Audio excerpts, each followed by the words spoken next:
आज रास्ता बना लिया है हमने, आज रास्ता बना लिया है हमने, ये कल मंजिल भी मिल जाएगी।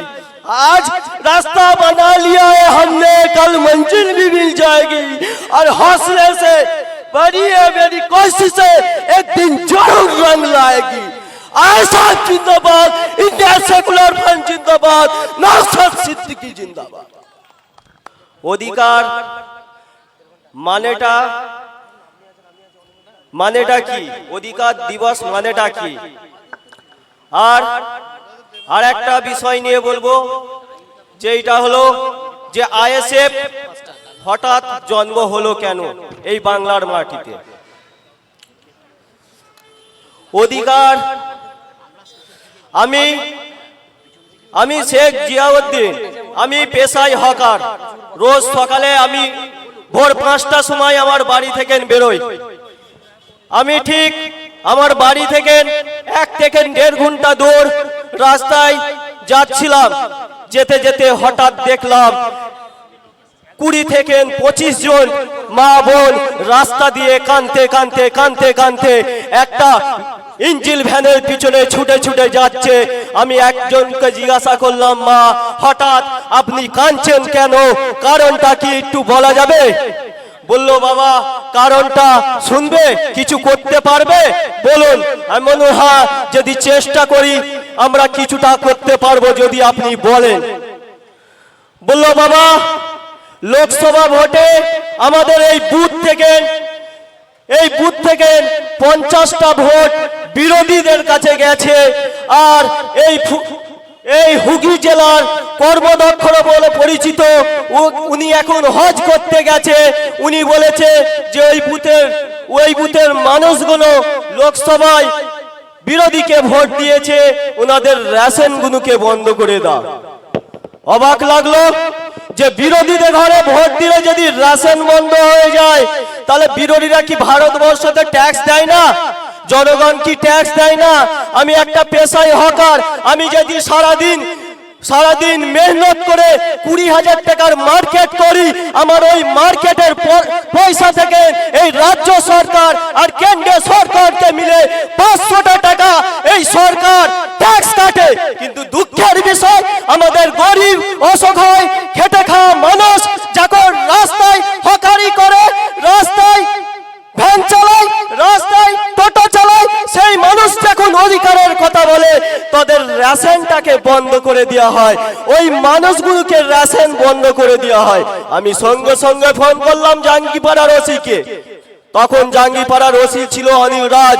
আমি বিষয়টা বললাম, বলতে সঙ্গে সঙ্গে পুলিশ ভ্যান পাঠিয়ে ওই মানুষগুলোকে প্রশাসন থেকে রেশন প্রদান করে দিয়েছিল।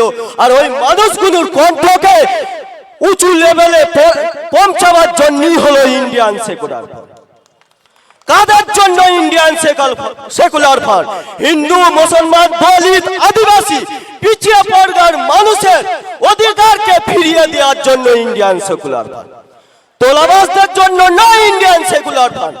গরিব অসহায় খেটে খাওয়া লাঞ্ছিত বঞ্চিত মানুষদের অধিকারকে ফিরিয়ে দেওয়ার জন্য ইন্ডিয়ান সেকুলার ফ্রন্ট। আর এই লড়াই যদি লড়তে আমাদের ইন্ডিয়ান সেকুলার ফ্রন্টের প্রত্যেক কর্মীর শরীরের সমস্ত রক্ত গঙ্গার মতন বইয়ে দেয় এই শাসক দল তৃণমূল আর বিজেপি মিলিয়ে, আমরা পিছনে হাঁটবো না।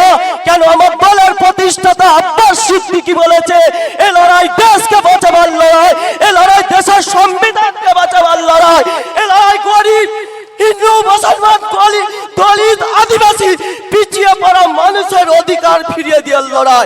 এ লড়াই লড়তে তোমাদের যদি শরীরের সমস্ত রক্ত গঙ্গার মতন চলে যায়, তোমরা পিছিয়ে হাঁটবে না। যদি 1000 বছর বিড়ালের মতন বেঁচে থেকে তোমাদের কোনো লাভ হবে না।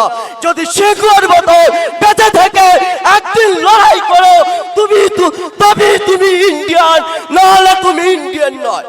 যদি 500 টাকায় বিক্রি হয়ে যাও, আমার বোন তিলক তোমার মতন আপনার বাড়ির মেয়েটাকে রেপ হতে হবে, দর্শন হতে হবে।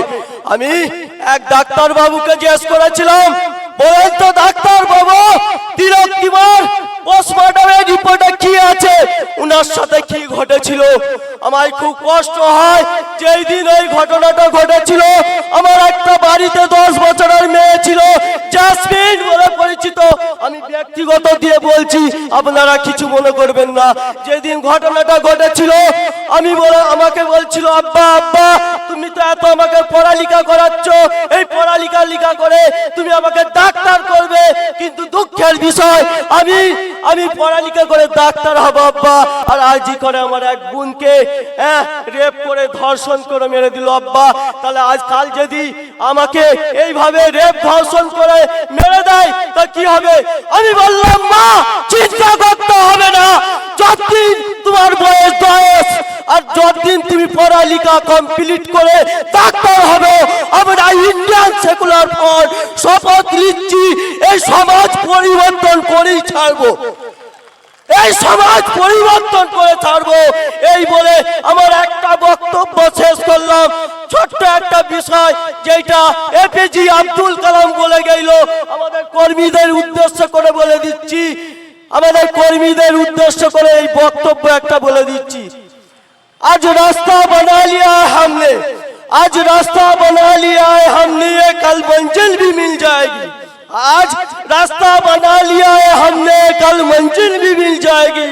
और हौसले से बड़ी है मेरी कोशिशें, एक दिन जरूर रंग लाएगी। ऐसा जिंदाबाद, इंडिया सेकुलर फ्रंट जिंदाबाद, नौशाद सिद्दीकी जिंदाबाद।